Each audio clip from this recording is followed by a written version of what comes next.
Tom Horn is a man of many contradictions, many talents, and a psychopathic personality. Hello everyone and welcome back to the channel. In today's video, we're going to continue our series on historical Old West gunmen and the firearms that they used.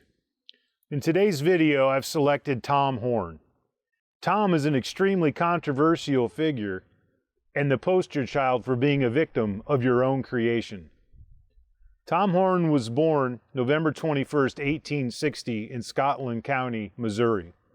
That's in the upper right-hand corner of the state, almost into Iowa. Tom was born to his father, Tom Sr., the fifth of 12 children.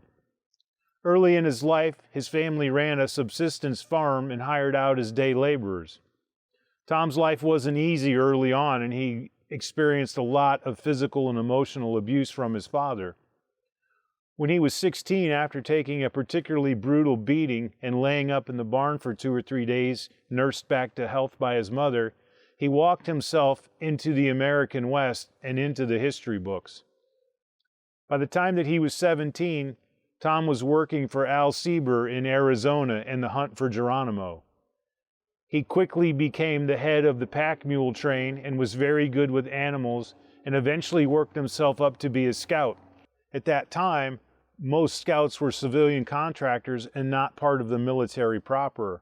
Although standing side by side with the U.S. military while in Arizona, he would witness the capture of Geronimo and even served as an interpreter for Lieutenant Charles Gatewood.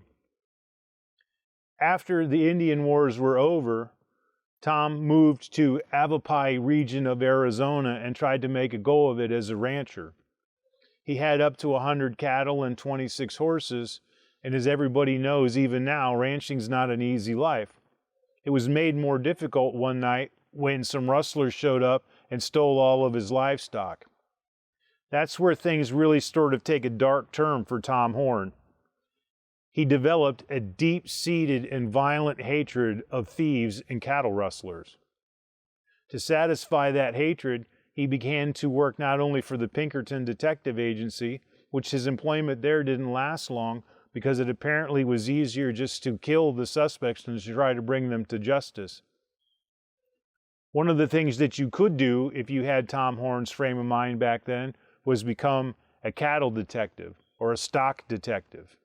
Rich cattle barons would hire any gunman that they could to not only protect their herds, but hunt down rustlers. Tom's favorite tactic when he was in that employment was to infiltrate a gang of cowboys that were suspected to be rustlers, pretending his name was actually Tom Hicks. Once he had developed enough evidence to suggest that these people were guilty, he would typically shoot and kill them, most of the time from long range with a rifle. Which brings us to one of his tools of the trade.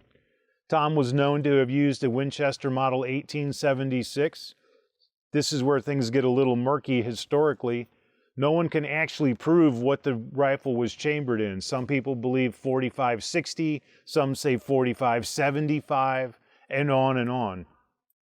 It's never been exactly proven where Tom's rifle is now. You could do a deep dive and actually get a PhD in this topic. It's been a source of controversy for museum after museum, and even private collectors alike claim to have owned Tom's rifle. What's not up for debate is where the rifle is that Steve McQueen used to play Tom Horn in the 1980 movie. It is, in fact, in a museum. The movie was very successful and remains a classic to this day. McQueen actually tried to buy the rifle, but it remains in a museum as it was not for sale by the production company who had borrowed it from somebody else. It would be Tom's work as a cattle detective that would ultimately bring about his demise. But first, always seeking adventure, Tom actually signed up with the U.S. Army as head of the pack mule and supply train and went with Teddy Roosevelt and the Rough Riders. He actually witnessed some of their brave acts and served with distinction in that war until he contracted yellow fever. The fever almost killed him, and he spent several weeks and months in bed before being well enough to travel back to the States. Once back in the States, Tom went back to the northwest corner of Colorado and Wyoming and continued his work as a cattleman, continued his work as a cattle detective. He found work around Iron Mountain, Wyoming, working in this regard, and he was hired by a family called the Millers. The Millers were in a hotly disputed range war with their next-door neighbors. Miller's next-door neighbor was a man named Kells Nichols and his 14-year-old son, Willie. The Nichols worked sheep, and the Millers ran cattle. In the Old West, these two things were about as successful as trying to unite gas and fire. The two parties hated one another, simply because the sheep eat the grass down to the ground, essentially killing it, and the cattle don't. It also infringed upon their water rights. So those two parties typically didn't get along, and the Millers and Nichols were a classic example of this. There had been several acts of thievery and violence on both sides until Tom Horn came to town. The real question is, what does that mean when he arrives? Well, Horn had killed more than 17 people by the time he arrived at this range war. He had murdered from long range people like Matt Rash, Isom Dart, and his MO would be to simply walk through or ride through the valley, and his presence alone would typically encourage rustlers to move on. And in most cases, they did. His reputation was that heavy. Horn really wasn't one of those Old West gunmen like Doc Holliday that lived on reputation alone. He was, in fact, a straight killer, probably with a psychopathic personality. He never shied away from violence in any regard when he needed to do that. His whole life had been nothing more or less of a violent affair played out in multiple acts. From the time he was a small child, 2 other kids in his neighborhood beat him nearly to death and killed his favorite dog. So when you dealt with the likes of a man like Tom Horn, you kind of knew how things were going to play out if it didn't go his way. One day, the son of Kells Nickel, Willie Nickel, was wearing his father's hat, sort of by accident, I would guess. And he was out front of their ranch fixing a gate when he was shot and killed. Conventional wisdom was, everybody knew why Tom Horn was in town. He must have been the one that shot Willie Nickel. Interestingly enough, Horn claimed that he was more than 20 miles away, so did another couple of eyewitnesses. You can do your own deep dive into the trial and testimony that went on behind Tom Horn's trial, but he was eventually arrested, largely because he couldn't keep his mouth shut. One day, in a heavy state of intoxication, he was tricked into admitting to a reporter with a lawman on the other side of the door that he had bragged about shooting Willie Nickel. In fact, what he said was, "If I did, it was the best shot and the dirtiest trick I ever pulled." Those words would come back to haunt Tom Horn in the trial that would follow. The prosecution, of course, had no physical evidence placing Tom at the scene besides his reputation. Once again, there were other people that claimed that Tom couldn't have possibly have done it. Well, didn't seem to matter because he was convicted and later on sentenced to death. What's interesting about it is he wrote his memoirs while incarcerated and waiting to be hanged. Very little is said about the death of Willie Nickel in that memoir. It's more about his life as an Army scout and his work with the Indian Wars. I find that interesting that he did not in any way deny at that time that he was involved in the shooting. A lot of people claimed that Tom really couldn't back out of the charge that he had worked himself into because that would mean he wasn't the legendary figure that he was supposed to be. Once again, kind of being a victim of his own creation. It was almost as if he tried to defend himself vigorously, he would never be the legend that he is today, and perhaps that's true. Another interesting aspect of Tom Horn's life was the actual way in which he was hanged.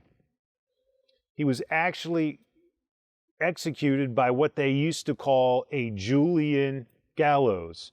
It's a very elaborate system of water flow and counterweights where once enough water flows, it will actually remove the plug and more water will flow, and then the lever that's actually holding the platform that the condemned is standing on will drop away, and of course they will fall and their neck will be broken, or they suffocate at the end of a rope. At the time, it was supposed to be more humane, as the condemned wouldn't know that it was coming. I'm not sure that's true.